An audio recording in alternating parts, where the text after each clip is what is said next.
Hello everyone, in Minute Plus Meditation here. It is Saturday, December the 28th, and it's the Feast of the Holy Innocents, when we commemorate the slaughter of these poor innocent children at the hands of this psycho-sociopath Herod to protect his pitiful, pathetic power against the Christ. Okay, so the first reading is taken from 1 John chapter 1.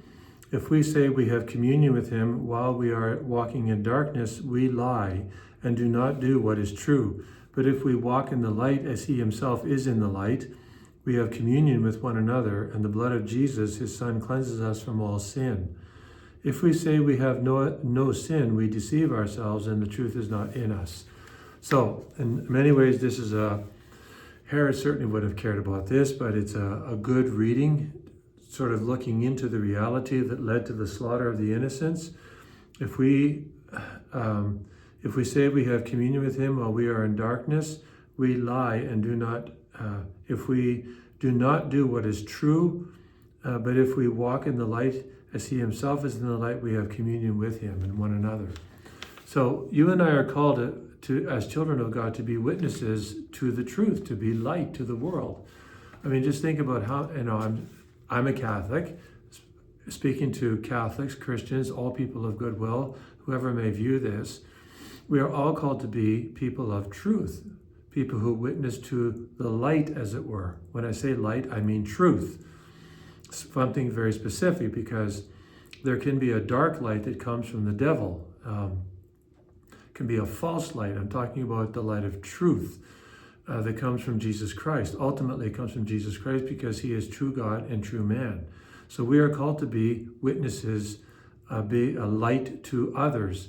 And when you think about the slaughter of the innocents today, the massive abortions that are taking place, I mean, divine justice has to come down on this world. And it's got to be severe. I mean, otherwise, as Billy Graham said, God would owe the Jews an apology. You know, just think about how many tens of millions of children have been butchered, have been slaughtered at convenience. You know, and we use the excuse of extreme circumstances. You know, people say, well, you're not a woman. Yeah, that's true, but who cares? I mean, we're talking about innocent human life. If I was a woman, what would you say? Well, even if I was a mother, people would find some reason to actually diss a woman, and diss a woman who's a mother, and diss a woman who even had 1 or 10 children, because they don't want to hear what they don't want to hear. And you don't have to be a woman, or you don't have to be pregnant in order to know that the killing of innocent human life is wrong. It's like you don't have to be a doctor to treat cancer. You don't have to be Einstein to know that he was brilliant and he came up with these great theories.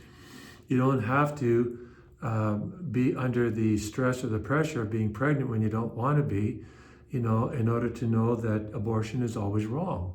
There's no reason for it. There's no excuse, I should say. There's no circumstances. And some people will even say, rape or incest. That's an evil. Those evils should be punished. But do we punish the life that's conceived as a result of those things because of the evil people who actually did those things? Once we open the floodgates, once we allow these exceptions when it comes to human life, and directly intending the ending of innocent human life, that's the specification, then we are in deep trouble. We cannot just flick this light switch and say, that's the only circumstances, because that's what was done before. And look what we have now. We have open abortion. These savages, these barbarians and butchers, they actually want it right up to the point of birth. And even in the U.S., one of the governors was talking about, even killing a child who's on the table, which is a logical conclusion to the abortion mentality. Why do we put limits on it if we're willing to kill innocent human life? Do we want some sort of emotional barrier? Of course, there should not be abortion under any circumstances when it comes to the direct killing of innocent human life, or the killing in a direct way of innocent human life. So we have a lot to repair for in our society. Be people of light, strive to be chaste. It's possible. If anybody thinks it's not possible, they don't believe God is God. To the Gospel, Matthew chapter 2. After the wise men had left, an angel of the Lord appeared to Joseph in a dream and said, "Get up, take the child and his mother, and flee to Egypt, and remain there until I tell you, for Herod is about to search for the child and to destroy him." So evil sets in right away. After the wise men had left, you see. So the shepherds have come. We don't know the time span between the shepherds and the wise men, but this is a time of wonderful joy. And as soon as this happens, like right away, Joseph, you have to leave and go to a foreign land. So the Holy Family was not in any way exempted from a life of suffering, of sacrifice, of difficulties, of stress. Get up and go into a pagan foreign land and be there until I tell you to come home. So they're not given timelines, just get up and go. And Joseph doesn't put it off to the morning. He gets up in the middle of the night and he goes. And, God didn't say, look, I'm going to be your security. God just said, get up and go. And he gets up and goes. So even the Holy Family, they had to deal with this. It would deal with the consequences of sin, of hatred, jealousy, envy, and all that kind of stuff. But they had each other and they had God. So you and I are going to have to deal with these things no matter what our faith life is like. Don't think that God is out to get you if your life is difficult.